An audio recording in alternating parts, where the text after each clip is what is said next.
Hi hello welcome back to Halli Meshtru English YouTube channel. ಇವತ್ತಿನ ಒಂದು class ಅಲ್ಲಿ ಬಹಳಷ್ಟು ಡಿಫಿಕಲ್ಟ್ ಆಗಿರ್ತಕ್ಕಂಥ ಸೆಂಟೆನ್ಸ್ ಗಳನ್ನ ಇಂಗ್ಲಿಷ್ ಅಲ್ಲಿ ಹೇಗ್ ಮಾಡೋದು ಅನ್ನೋದನ್ನ ಇವತ್ತಿನ ಒಂದು ಕ್ಲಾಸ್ ಅಲ್ಲಿ ನೋಡೋಣ. ಸೊ ವಿಡಿಯೋವನ್ನು ಎಂಡ್ ವರೆಗೂ ನೋಡಿ. ಯಾವ ರೀತಿಯಾಗಿ ಇಂಥ ವಾಕ್ಯಗಳನ್ನು ಬಂದಾಗ ಯಾವ ರೀತಿಯಾಗಿರ್ತಕ್ಕಂಥ ಸ್ಟ್ರಕ್ಚರ್ ಅನ್ನ ನಾವು ಇಂಗ್ಲಿಷ್ ಅಲ್ಲಿ ಬಳಸಬೇಕು ಸ್ಪೋಕನ್ ಇಂಗ್ಲಿಷ್ ಅಲ್ಲಿ ಅನ್ನೋದನ್ನ ಬಹಳಷ್ಟು ಇಂಪಾರ್ಟೆಂಟ್ ಆಗಿರ್ತಕ್ಕಂಥದ್ದು. So watch the video till end. So ಯಾರೆಲ್ಲ ನಮ್ಮ ಚಾನಲ್ ಹೊಸದಾಗಿ ನೋಡ್ತಾ ಇದ್ರಿ ದಯವಿಟ್ಟು ಸಬ್ಸ್ಕ್ರೈಬ್ ಮಾಡ್ಕೊಳ್ಳಿ. ಅದೇ ರೀತಿ ಪಕ್ಕದಲ್ಲಿರ್ತಕ್ಕಂಥ ಬೆಲ್ ಬಟನ್ ಮೇಲೆ ಕ್ಲಿಕ್ ಮಾಡೋದ್ರ ಮುಖಾಂತರ ನೋಟಿಫಿಕೇಶನ್ ಆನ್ ಮಾಡಿ ಇಟ್ಕೊಳ್ಳಿ. ಇಲ್ಲಿ ನಾನು ಒಂದು 10 ವಾಕ್ಯಗಳನ್ನ ಬರೆದಿದ್ದೀನಿ. ಒಂದ್ಸಾರಿ ನೋಡ್ಬಿಡಿ. ಟೋಟಲ್ ಆಗಿ ಒಂದು 10 ವಾಕ್ಯಗಳನ್ನ ನಾನು ಬರೆದಿದ್ದೀನಿ. ಅವಳಿಗೆ ಊಟ ಮಾಡಬೇಕು ಅಂತ ಅನಿಸ್ತಾ ಇಲ್ಲ. ಇದು ಮೊದಲನೇ ಸೆಂಟೆನ್ಸ್. ನಿನಗೆ ಎಷ್ಟು ವಯಸ್ಸು? ಅವಳು ಜಾಲಿಯೂ ಅಲ್ಲ, ನೋಡಲು ಸುಂದರವಾಗಿಯೂ ಇಲ್ಲ. ನಾನು ಟೀ ಅಥವಾ ಕಾಫಿ ಕುಡಿಯುತ್ತೇನೆ. ನನಗೆ ಇಂಜಿನಿಯರ್ಗಿಂತ MBBS ಮಾಡೋದು ಇಷ್ಟ. ಕಷ್ಟಪಡದೆ ಹೊರತು ನಾವು ಜೀವನದಲ್ಲಿ ಏನು ಸಾಧಿಸಲಾಗದು. ಅವಳಿನ್ನೂ ಸಿನಿಮಾ ನೋಡಿಲ್ಲ. ಅಂಗಡಿ ಮುಚ್ಚಿರಬಹುದು. ಅವರು ಇನ್ನೂ ಪರೀಕ್ಷೆ ಬರೀತಾ ಇದ್ದಾರೆ. ಅವನು ನನಗಿಂತ ದಪ್ಪ ಇದ್ದಾನೆ. ಈ ಒಂದು 10 ವಾಕ್ಯಗಳನ್ನ ಒಂದು ನಿಮಿಷದಲ್ಲಿ ನೋಡೋಣ. ಯಾರಾದ್ರೂ ಅಂತಂದ್ರೆ ಈ ಕಮೆಂಟ್ ಮುಖಾಂತರ ಮಾಡಿ ತಿಳಿಸಿ, ಯಾರಿಗಾದ್ರೂ ಈ ಸೆಂಟೆನ್ಸ್ ಗಳನ್ನ ಇಂಗ್ಲಿಷ್ ಅಲ್ಲಿ ಹೇಗ್ ಮಾಡ್ತೀರಾ ಅನ್ನೋದನ್ನ. Let's take 1 minute time.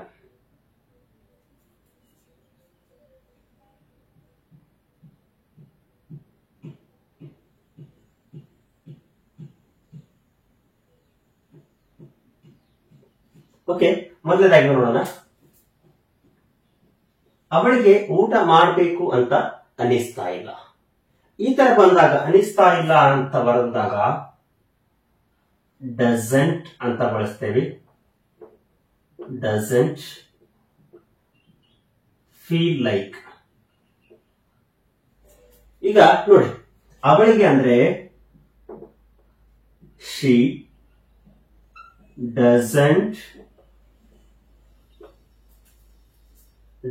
ಅಂದ್ರೆ negative part. She doesn't feel like having lunch.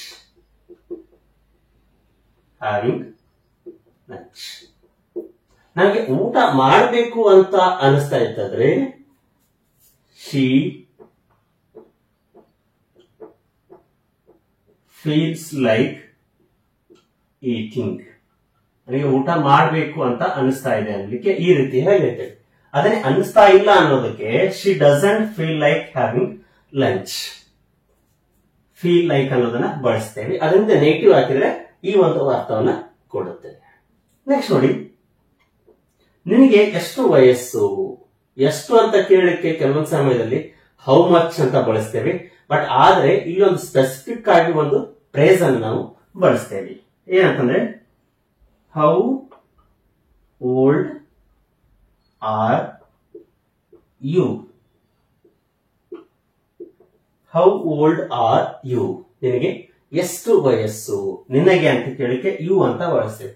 ಅದನ್ನೇ ಅವನಿಗೆ ಅಂತಕ್ಕೆ ಹೌ ಓಲ್ಡ್ ಈ ಈಸ್. ಅವನಿಗೆ ಎಷ್ಟು ವಯಸ್ಸು? How old he is. How old she is ಅಂತ ಬಳಸ್ತೇವೆ. ಓಕೆ, ನೆಕ್ಸ್ಟ್ ಥರ್ಡ್ ವಾಕ್ಯ ನೋಡ. ಅವಳು ಜಾಣೆಯೂ ಅಲ್ಲ, ನೋಡಲು ಸುಂದರವಾಗಿಯೂ ಇಲ್ಲ. ಇಲ್ಲಿ 2 ನೆಗೆಟಿವ್ ಅನ್ನ ನಾವು ಹೇಳ್ತೀವಿ. 2 ವಾಕ್ಯದಲ್ಲೂ ಕೂಡ ನೆಗೆಟಿವ್ ಇದೆ ಒಂದು ವ್ಯಕ್ತಿಯ ಬಗ್ಗೆ. ಈ ರೀತಿ ಬಂದಾಗ ನೀದರ್ ನಾರ್ ಅನ್ನ ಬಳಸಿ ನಾವು ಹೇಳ್ತೇವೆ. ನೋಡಿ,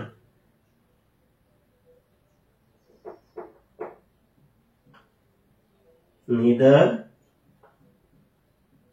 she is intelligent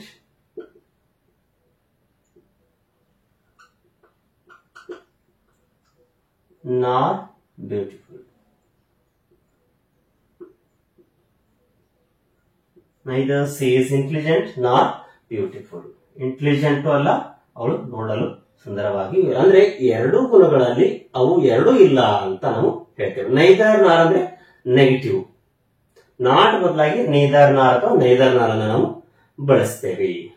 ಈ ವಾಕ್ಯವನ್ನು ನೋಡಿ, ನಾನು ಟೀ ಅಥವಾ ಕಾಫಿ ಕುಡಿಯುತ್ತೇನೆ. ಇಲ್ಲಿ ಎರಡರಲ್ಲಿ ಒಂದು ಅಂತ ಹೇಳ್ತೀವಿ. ಇಲ್ಲಿ ಮೇಲಿನ ವಾಕ್ಯದಲ್ಲಿ ನಾವು ಎರಡೂ ಅಲ್ಲ ಅಂತ ನೆಗೆಟಿವ್ ಅಲ್ಲಿ ಹೇಳ್ತೇವೆ. ನಾನು ಅನ್ಲಿಕ್ಕೆ ಐ ಅಂತ ಹೇಳ್ತೀವಿ. I drink either tea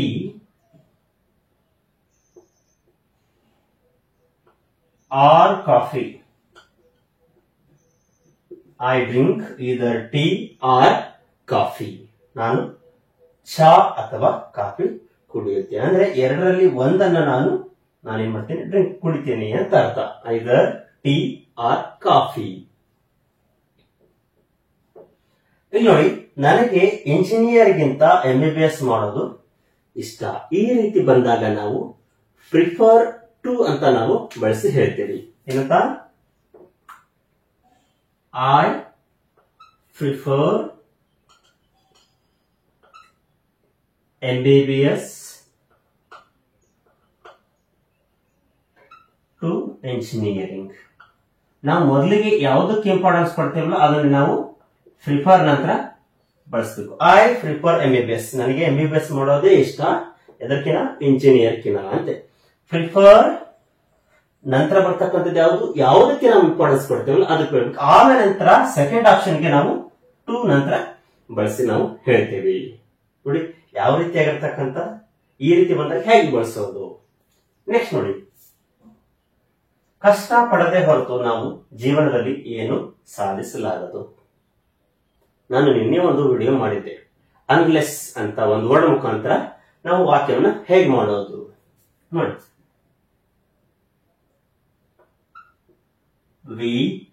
we do not achieve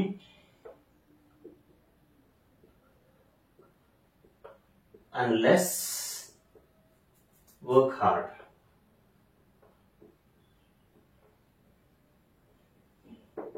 We do not achieve unless work hard. ನೋಡಿ, ನಾವು ಜೀವನದಲ್ಲಿ ಕಷ್ಟಪಡದೆ ಏನನ್ನು ಸಾಧಿಸಲಾಗದು ಅಂತ ಹೇಳ್ತೇವೆ.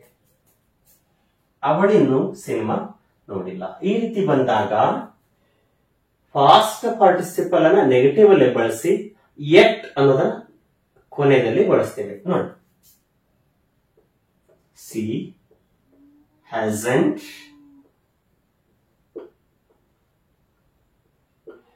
watched the movie yet. Yet ಅಂದ್ರೆ ಇನ್ನು ಅಂತ ಅರ್ಥ. She hasn't watched the movie yet. Negative sentence ಅಲ್ಲಿ ಇದನ್ನ ಈ ರೀತಿಯಾಗಿ ನಾವು ಹೇಳ್ತೀವಿ. ನೆಕ್ಸ್ಟ್ ನೋಡಿ, ಅಂಗಡಿ ಮುಚ್ಚಿರಬಹುದು. ಇದೊಂದು ಪಾಸಿಬಲಿ ಸೆಂಟೆನ್ಸ್ ಅಂತ ಹೇಳ್ತೀವಿ. ಪಾಸ್ಟ್ ಅಲ್ಲಿ ಹೇಳ್ತಕ್ಕಂಥದ್ದನ್ನ ಪಾಸಿಬಲ್ ಆಗಿ ಹೇಳ್ತೇವೆ. ನಾವು ನೋಡಿರೋದಿಲ್ಲ, ಅದ್ರ ಬಗ್ಗೆ 50-50 ಆಗಿ ನಮಗೆ ಒಂದು ಇದು ಇರುತ್ತೆ, ಏನಂದ್ರೆ ಪಾಸಿಬಿಲಿಟಿ ಇರುತ್ತೆ. Shop may have or might have close. ಇಲ್ಲಿ ಮೇ ಹ್ಯಾವ್ ಆದ್ರೂ ಬಳಸಿ ಅಥವಾ ಮೈಟ್ ಹ್ಯಾವ್ ಆದ್ರೂ ಬಳಸಿ, ಆದ್ರೆ ವರ್ಡ್ ಫಾರ್ಮ್ ಅನ್ನು ರೀತಿಯಲ್ಲಿ ಬಳಸಿ ಹೇಳಬೇಕು ನಾವು. Shop may have or might have closed. ಅವರು ಇನ್ನೂ ಪರೀಕ್ಷೆ ಬರಿತಾ ಇದ್ದಾರೆ. ಈ ಒಂದು ಸೆಂಟೆನ್ಸ್ ಕಂಟಿನ್ಯೂಸ್ ಟೆನ್ಸ್ ಅಲ್ಲಿ ಇದೆ. ಆದ್ರೆ ಒಂದು ಕಂಜಂಕ್ಷನ್ ಮುಖಾಂತರ ನಾವು ಬಳಸಿ ಹೇಳ್ತೀವಿ ಸ್ಟಿಲ್ ಅಂತಕ್ಕಂಥದ್ದನ್ನ. ಅದ್ರ ಬಗ್ಗೆ ಆಲ್ರೆಡಿ ವಿಡಿಯೋ ಕೂಡ ಮಾಡಿದ್ದೀನಿ. ಇವೆಲ್ಲ ವಾಕ್ಯಗಳ ಬಗ್ಗೆ ಕೂಡ ನಾವು ವಿಡಿಯೋ ಮಾಡಿದ್ದೀನಿ. You can watch them. They are still writing exam. They are still writing exam. ಅವರು ಇನ್ನೂ ಪರೀಕ್ಷೆಯನ್ನು ಬರೀತಾ ಇದ್ದಾರೆ. ಸ್ಟಿಲ್ ಅಂದ್ರೆ ಇನ್ನೂ ಅಂತ ಕಂಟಿನ್ಯೂಸ್ ಟೆನ್ಸ್ ಅಲ್ಲಿ ಹೇಳಿಕೆ ನಾವು ಬಳಸ್ತೇವೆ. ಹಾಗೆ ಲಾಸ್ಟ್ ಒನ್ ನೋಡಿ, ಅವನು ನನಗಿಂತ ದಪ್ಪ ಇದ್ದಾನೆ. ಇಲ್ಲಿ ನಾವು ಅಡ್ಜೆಕ್ಟಿವ್ ಅಲ್ಲಿ 3 ತರನಾಗಿ ಮಾಡ್ತೇವೆ. Positive adjective, comparative adjective, superlative adjective. ನೋಡಿ, ನನಗಿಂತ ದಪ್ಪ ಇದ್ದಾನೆ ಅನ್ನೋದನ್ನ ನಾವಿಲ್ಲಿ ಕಂಪ್ಯಾರಿಟಿವ್ ಮಾಡಿ ನಾವು ಹೇಳಿಕೆ ಬಳಸ್ತಾ ಇದ್ದೇವೆ. ಫ್ಯಾಟ್, ಫ್ಯಾಟರ್, ಫ್ಯಾಟೆಸ್ಟ್. ಇಲ್ಲಿ ಕಂಪ್ಯಾರಿಟಿವ್ ಡಿಗ್ರಿ ಏನಾಗುತ್ತೆ, ER ಅಡ್ಜೆಕ್ಟಿವ್ಗೆ ER ಬಂದ್ರೆ ಕಂಪ್ಯಾರಿಟಿವ್. ನಾವು ಒಂದು ವಸ್ತುವನ್ನಾಗ್ಲಿ ಅಥವಾ ಒಬ್ಬ ವ್ಯಕ್ತಿಯನ್ನ ಮತ್ತೊಬ್ಬರಿಗೆ ಹೋಲಿಕೆ ಮಾಡಬೇಕಾದ್ರೆ ಕಂಪ್ಯಾರಿಟಿವ್ ಅಡ್ಜೆಕ್ಟಿವ್ ಅನ್ನ ಬಳಸ್ತೇವೆ. Good, better, best. Tall, taller, tallest. Slim, slimmer, slimmest. ಈ ರೀತಿ ನೋಡಿ. He is fatter, fat ಅಂದ್ರೆ ದಪ್ಪ, fatter than me, me ಅಂದ್ರೆ ನನಗಿಂತ. He is fatter than me, fat, fatter, fattest. ಆಮೇಲೆ ಕಂಪ್ಯಾರಿಟಿವ್ ಅಡ್ಜೆಕ್ಟಿವ್ ಅನ್ನ ER ಅಂತ ಬಳಸ್ತೇವೆ. ನೆಕ್ಸ್ಟ್ ದ್ಯಾನ್ ಅನ್ನ ಬಳಸಬೇಕು ನಾವು. ಫ್ಯಾಟರ್ ದ್ಯಾನ್ ಮೀ, ನನಗಿಂತ ಅಂತ ಹೇಳಿಕೆ ಈ ರೀತಿಯಾಗಿ ನಾವು ಬಳಸ್ತೇವೆ. ಸೊ ಇವತ್ತಿನ ಒಂದು ವಿಡಿಯೋದಲ್ಲಿ ತುಂಬಾ ಡಿಫಿಕಲ್ಟ್ ಆಗಿರ್ತಕ್ಕಂಥ ಪದಗಳು ಕೂಡ ನಮ್ಮ ಇಂಗ್ಲಿಷ್ ಅಲ್ಲಿ ಬರ್ತಿರ್ತವೆ. ಆ ವಾಕ್ಯವನ್ನು ಹೇಗೆ ಮಾಡೋದು ಅನ್ನೋದನ್ನ ಈ ಒಂದು ವಿಡಿಯೋದಲ್ಲಿ ನೋಡಿದ್ವಿ. ನಾಳೆ ಇದೇ ರೀತಿ ಇನ್ನೊಂದು ಕಂಟೆಂಟ್ ಗಳ ಜೊತೆಗೆ ಬರ್ತೀನಿ. ಅಲ್ಲಿವರೆಗೂ have a nice day. Keep watching our videos and thank you.